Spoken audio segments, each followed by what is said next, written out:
Welcome back to the What's More podcast. I'm your host, Quinton Harris, and you're dialed in for the most recent episode here. And this is going to be a little bit of a playback. I've done this one before, and as you know, I don't replay episodes maybe once or twice. This is one that's going to replay for the third time, and I'm kind of going to make it like a staple piece that we do at the end of every year because it's just so good.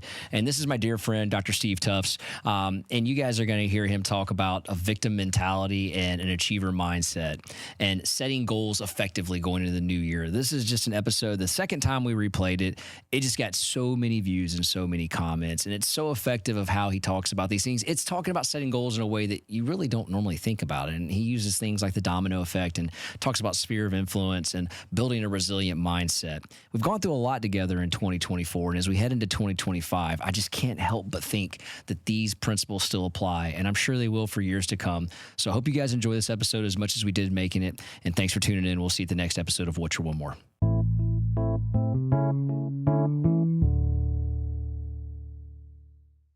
Welcome back to the What's Your More podcast. I'm your host, Quinton Harris. And guys, I got to tell you what, this is that time of year where people are getting the right mindset and, getting ready for 2024 and great things to come. We had the perfect episode lined up for that last year. If you recall, Dr. Steve Tufts was on our show. It was a fantastic one where he talked about many things from essentially victim mentality to achiever mindset, setting goals, the domino effect, your sphere of influence and how it builds your success and the person you are, being resilient and having a resilient mindset, and then breaking it all down to you are the sum of the 5 people that you hang out with the most.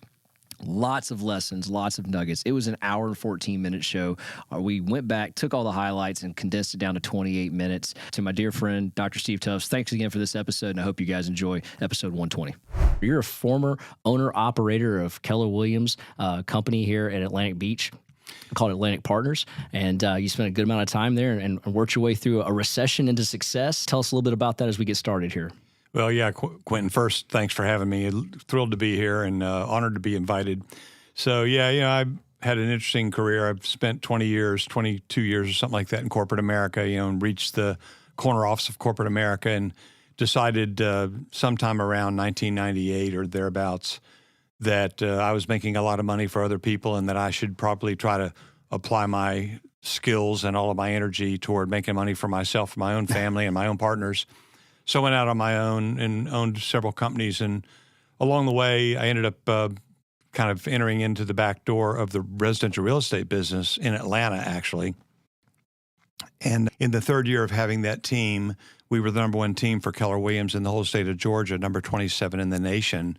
And so impressive. We did pretty good. Yeah. And I was approached literally in the hallways one time. One of my partners asked me if I had a minute, and he pulled me into a conference room. And he says to me, "You're from Florida, right?" I said, "Yes, I am. Born in Jacksonville and grew up in Florida." So he asked me if I'd be interested in opening some Keller Williams offices in North Florida. And of course I said, "Yeah, what do I have to do?" And 17 years later, here I am. We now have a pretty decent sized operation. And I think we have 11 locations, over 1,200 agents up and down the northeast corner of Florida. So that's how I got in the real estate business, kind of through the back door, but we've done okay. Yeah, I would say that's not bad. I would say it's not bad at all. And I know there's a bigger history before that, which we're going to get into here. But currently, you're at the University of Florida, and you decided one of the days that my goal is to do the following, and you started going after that later on in life. But I tell you what, it looks like you fit right in over there. Well, when I got my master's degree back in 1980, I thought about going and getting my doctorate and wasn't able to do it, couldn't afford it, and timing wasn't right. Probably my head wasn't right either, but I always was watching for opportunities to go back to school and try to get a doctorate. And I don't know what I was going to do with it, but I just had this compelling desire to have a PhD or equivalent. Sometime around, I don't know when it was, 2009 or 2010, I wrote to the University of Florida and inquired about doing a PhD there. And it just didn't happen, of course. It wasn't the right timing for me. But several years later, 2014, I got an email from the University of Florida that said, "Hey, we found your name in a file, and we see that you've inquired about doing a PhD, and we just introduced a new program, a Doctorate of Business Administration program, and we're putting together the first cohort. And we'd like to know if you'd like to be in the first cohort of our new DBA program." Excuse me. And I was, at the time, 61 years old. And so I said to them, "What are you going to do with a 61-year-old guy in your program? By the time I graduate, I'll be 64. What are you going to do with me?" And It turned out that there was a forecast among faculty members that there was going to be a huge shortage of faculty members. In other words, the number of professors retiring far exceeded the number of new PhDs graduating, so there was a shortage of professors. And so I took the bait, and at the sweet age of 61 years old, I went back to college. And I can remember there was a 2-week boot camp, kind of a kickoff to the degree, and it was the first class I had to take was statistics. Now, I hadn't been in a statistics class since around 1979, so I was a little fearful. But as it turned out, 3 years later, I walked across the stage, got my doctorate in business administration, and they hired me. Yeah. And I've been teaching in the marketing department, taught real estate, marketing, some financial classes, entrepreneurship. So I've been doing it. I'm in my 6th year of teaching. When we think about goals, we think about almost like New Year's resolutions. I hear you talk about that all the time, is that people set goals like New Year's resolutions. I want to do this. I'd like to have that. But there's no action plan to get there. What's the difference between a victim mentality and someone that's an achiever, someone that's a doer? Before I answer that, let me just give credit where credit's due. Most of the things that I talk about are not original thoughts of my own. I've learned them along the way from various mentors I've had, and I'm always sitting in a classroom somewhere or reading a book or listening to something. And so I've just been able to coalesce a lot of the ideas that I've learned over the years into a process that works for me. But back to your point about victim and achiever, I'll tell you a couple things. From a definitional standpoint, in my mind, a victim is something that lets things happen to them or expects things to happen for them on their behalf, and they're always a victim of circumstances because they're not controlling their own destiny. Achievers take action. Achievers take accountability and ownership. And when I mean accountability and ownership, I don't mean that they're reporting into somebody and like having a coach or whatever. I mean, they own the outcome themselves. So that's the real issue. And what I've found is, particularly as it relates to entrepreneurs, there's a very short distance between a dreamer and a doer, a dreamer and an achiever. Let's say you've decided that you're going to start your own business, do something new, and you say to somebody, hey, I just started a new business. What you find is that everybody is interested in that. Correct. What's your business? What are you going to do? How'd you get the idea? Tell me more. Tell me more. Wow, that's so cool. You hear all this stuff. And that's the person you listen to. In that same group, there could be somebody standing in that group and they'll pipe up and say, I got an idea for a business, and nobody's interested. You're right. Nobody's interested. People are interested in action. People are interested in doers. What I find is that victims don't take action. Victims wait for things to happen for them or on their behalf, almost like an entitlement mentality, like they're entitled to success and somebody has to give them success or give them opportunity, whereas achievers go out and find it. They seek it. They ask for it. They ask for help. They take action. That's the difference that I see between victims and achievers. And typically victims surround themselves with other victims too. You know, the old adage, show me your friends, I'll show you your future type mentality. Achievers want to be around higher achievers. They want to learn and grow better from other people. That's absolutely true. And it's funny, whenever I am around a group of entrepreneurs or potential entrepreneurs, because I'm a faculty advisor in the Entrepreneurship Center at the University of Florida. And it's interesting that the total amount of effort and the total expenditure to take an idea and turn it into a business is about 4 actions and about $200. Wow. And that's the difference between somebody who's just dreaming about something happening in the future versus a person that takes action and actually makes it happen. Yeah. It's about four little actions, takes about an hour or two, and it takes about $200. Those achievers, they're setting goals. And I love this story you tell about the study that was done about the people that think about goals, like New Year's resolutions. I just said, I want to do this. I want to lose weight. I want to get this car. I want to buy this house, versus writing those down versus sharing those with someone. Do you mind elaborating on that just a little bit? Sure. It's a study done by Dr. Gail Matthews out in California, and I'm going to summarize the study. Perfect. She found that over time, people who tend to have their goals loosely assembled in their mind and only in their mind will attain goals at a level, relatively speaking, at a level of about 43%. So you set 10 goals. Let's say you set 10 goals, come back a year later, and you've just had them in your mind thinking about them. The study showed that there'll be somewhere around 45% goal attainment. And whereas if someone actually wrote those goals down and had them on paper somewhere, that those people would attain goals at a level closer to 60%, 65%. So 17% increase just by writing it down. Yeah, nice big increase just by writing it down. And then the real achievers are the ones that share it with an accountability partner. And they share it in a method where you're going to have a conversation about it on a regular basis. And this is not an accountability session whereby you feel bad about what you did or didn't do. It's just keeping you on track. It's keeping the subject matter of the goals at the top of mind. And those people achieve at a level of closer to 75%. So what happens as I talk to younger people about this, they're afraid to share their goals. So what I always add to that in my teaching is this. It depends on who you ask. Correct. Okay. You can't give your goals to someone who might be in competition with you or someone who might not have your best interest at heart and expect them to encourage you to attain them. Yeah, I wouldn't go ask a competitor to help me achieve my goals. Or maybe you wouldn't ask your big brother, or maybe you wouldn't ask your dad, or maybe you wouldn't ask your spouse. Not that they wouldn't all have your best interests in mind, but sometimes they might be judgmental about what you're trying to achieve. The best advice in this category is to pick someone who will encourage you and help you. I've had several times where I've handed my goal sheets to people, even at my age and with what I'm trying to accomplish, and they read it and they go, oh, hey, right down here, goal number 4.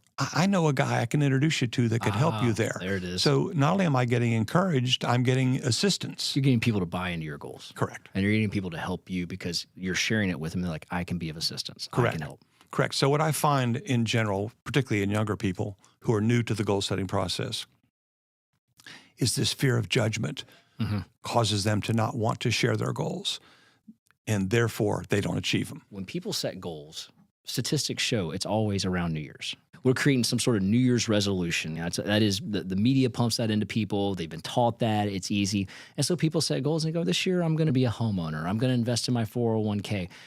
But it's a notion without actions. And you do a wonderful job of creating, okay, let's put some action steps into place there.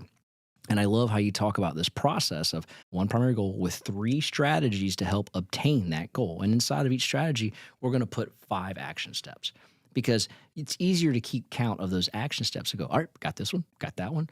And you're achieving along the way, not just this one ambiguous goal that you want to get to. Can you break that down for us a little bit? Yeah, let's back up a little bit. So what typically happens, there are 2 things I'd like to back up to. The first one is that most people will set goals according to the outcomes or the results they want to achieve. What they don't do is they don't back that up to the activities that lead to the outcomes. And so what I encourage people to do is to set goals in terms of outcomes, like losing weight or financial achievement or whatever. And then I ask them to back that up into the activities that would drive it. What would you have to do on a daily basis, hourly basis, weekly basis to make that happen? And what most people will do is they'll set a goal like New Year's resolution, I want to lose 20 pounds. But they don't follow that with the daily habits that it would take for them to achieve the weight loss or the daily habits that would help them achieve the financial gain they're looking for. So this process that you're describing talks about both ends of that spectrum. So number 1 is what's the goal? Number 2, the second level is what are the strategies that I'm going to use to attain that goal? And number 3, within each of those strategies, what are the actionable items that I can take and measure that are going to get me there? Because it's not, what happens is people retain the goal, like New Year's resolutions, they retain the goal, they still want to lose the weight. What they lose is the activities that they were supposed to be doing on a daily basis that would get them to the goal. So they run out of gas, they run out of energy, they quit about February 15th, Yeah. they're done. The backsliding starts mid-February, always. Right. The notion of I just want to, as if it's going to happen because you said it, is a flawed notion at best. But people live by that. Yeah, they do. And the other thing that people miss is they miss the conversion. I like to teach and talk about conversion rates. Okay. They miss the conversion between the activities and the outcomes. So let me just give you an example. Okay. I'll give you a silly example. If you knew that losing a pound of weight meant that you had to have a net burn of 3,500 calories. So now to lose a pound, I have to reduce my caloric intake by 3,500, Okay. or I have to increase my burn through exercise or whatever by 3,500 calories. Right.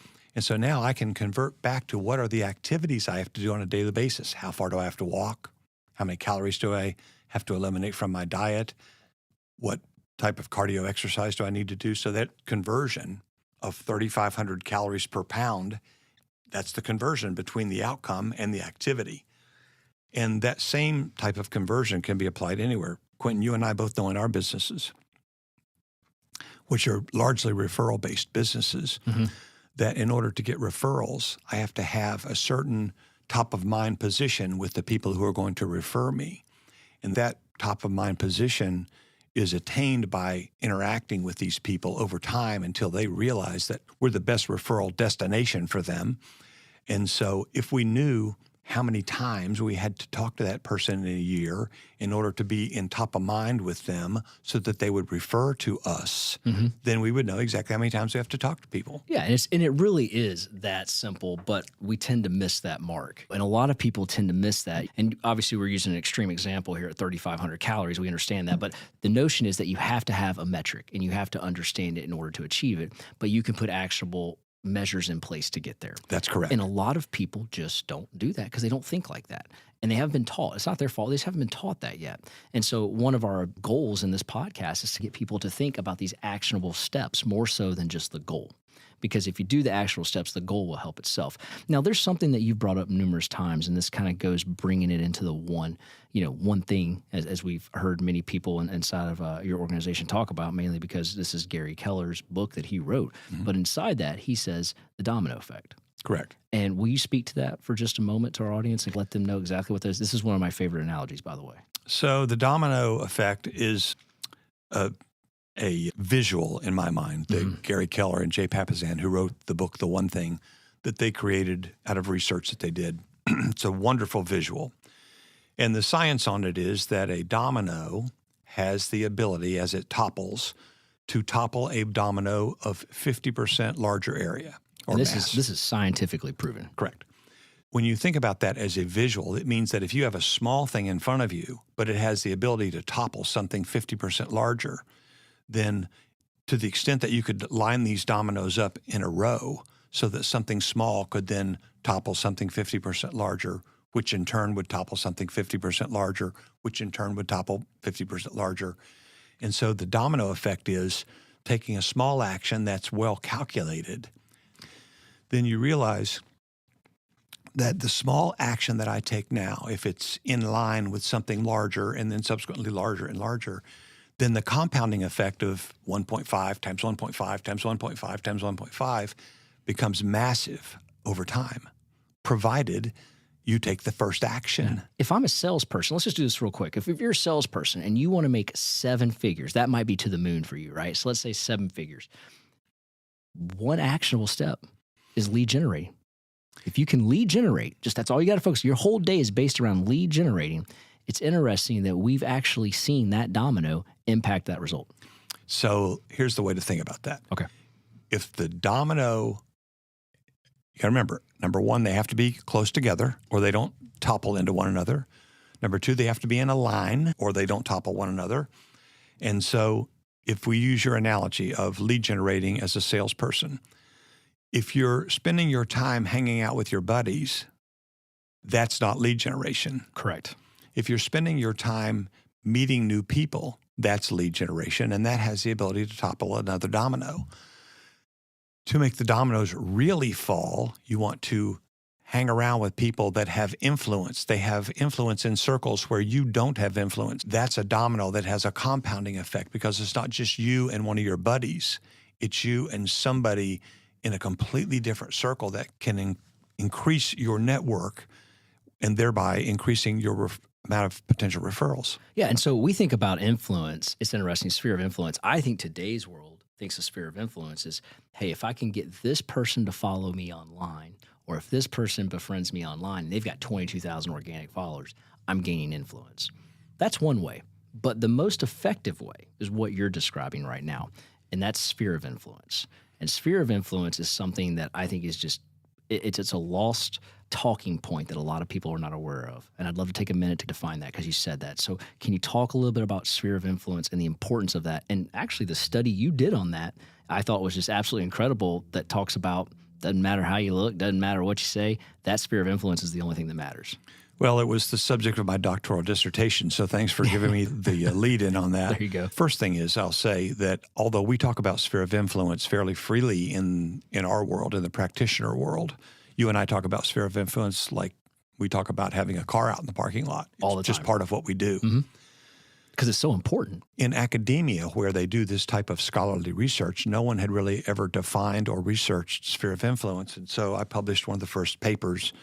It wasn't published in an academic journal, but it was copyrighted by the University of Florida on sphere of influence. And what I did is I did a very straightforward study of the amount of networking that different people had done, realtors primarily, and how their sphere of influence correlated to their sales performance.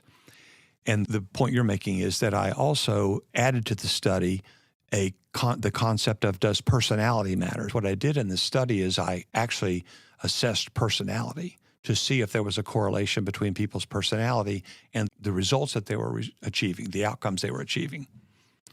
No real correlation. Interesting. No real correlation. The correlation was this: if they spent their time, regardless of their personality, building their sphere of influence, then that correlated to sales performance in a huge way. So when we define sphere of influence, there were three components of it. The first component is the number of people that you're interacting with. That's the first component. But that's not the only component. The second component is your influence with them.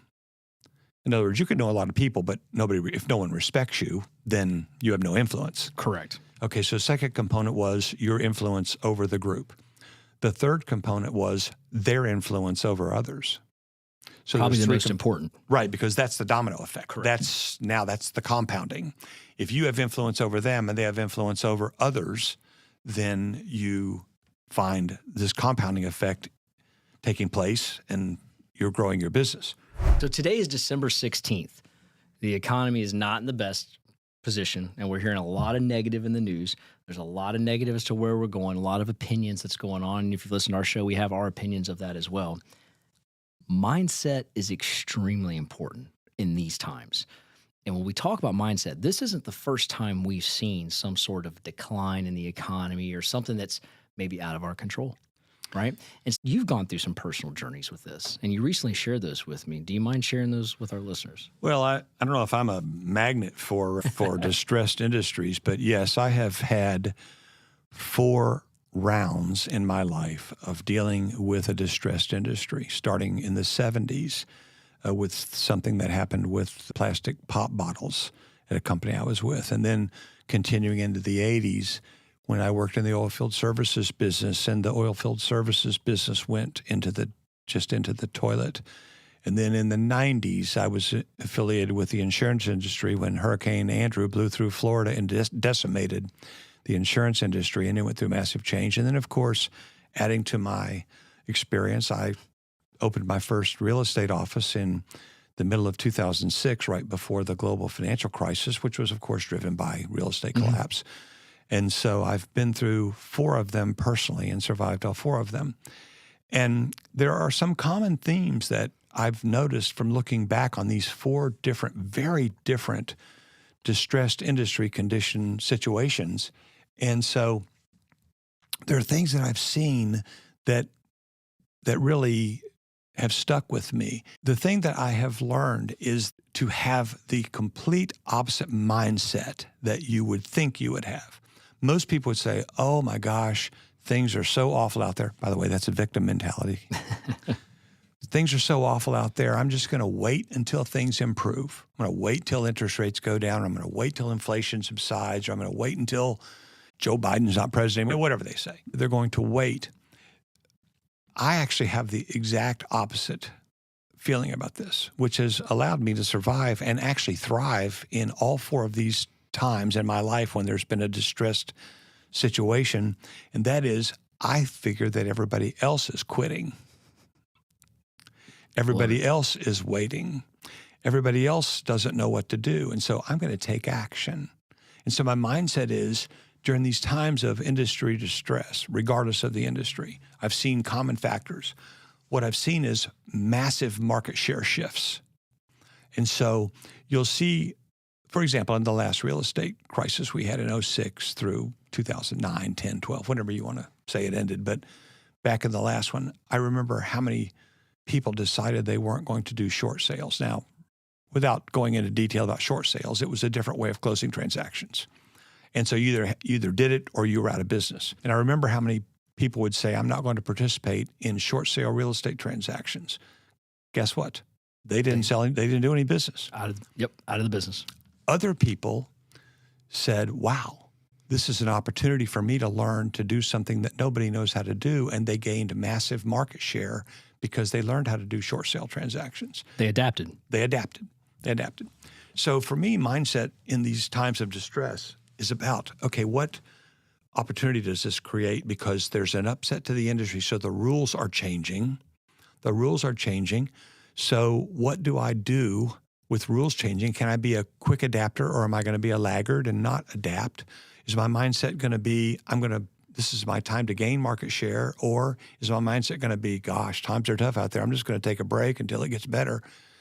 And what I see is the people that have the healthier mindset, even though it's tough. Not saying it's not tough, but 3 years from now, 5 years from now, when things change back to some other positive state of affairs or positive industry conditions, they will have massive market share gains. So what I'm hearing is things will happen out of your control.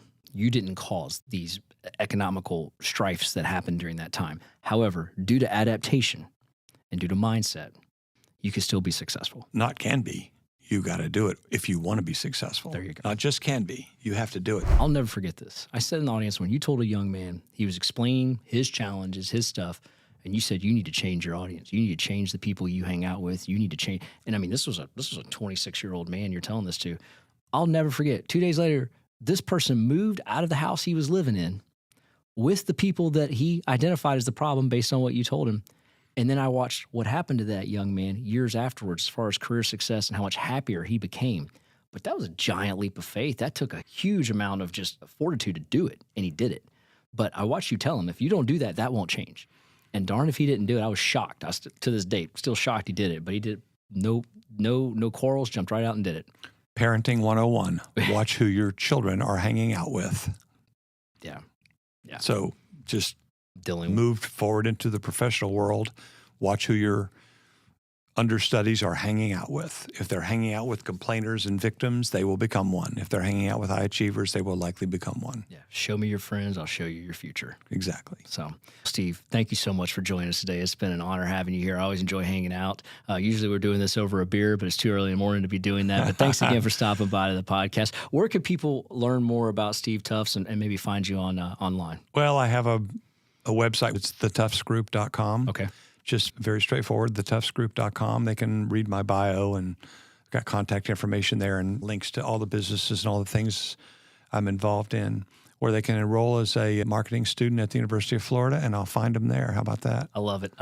Yeah. Hey, for our audience, if you like what you're hearing on the show, rate this podcast, please. Leave some comments at the bottom of the podcast and check us out if you want to see the graphs and some of the images we've talked about on our YouTube channel. Subscribe and also leave comments there for us as well. Steve, thanks again for being on the show. It was great having you today. Yeah, and I hope you'll indulge me if I can just say go Gators as we wrap this up. There you go. Yeah, absolutely. Quinton, thanks for having me. It's been a pleasure. Thank you so much. Thank you, sir. Got one more shot, I'm gonna make it. One more chance, I'm gonna take it. I meant it when I said it, now it's time for me to do it. I got one life to live, so I put my all into it, yeah.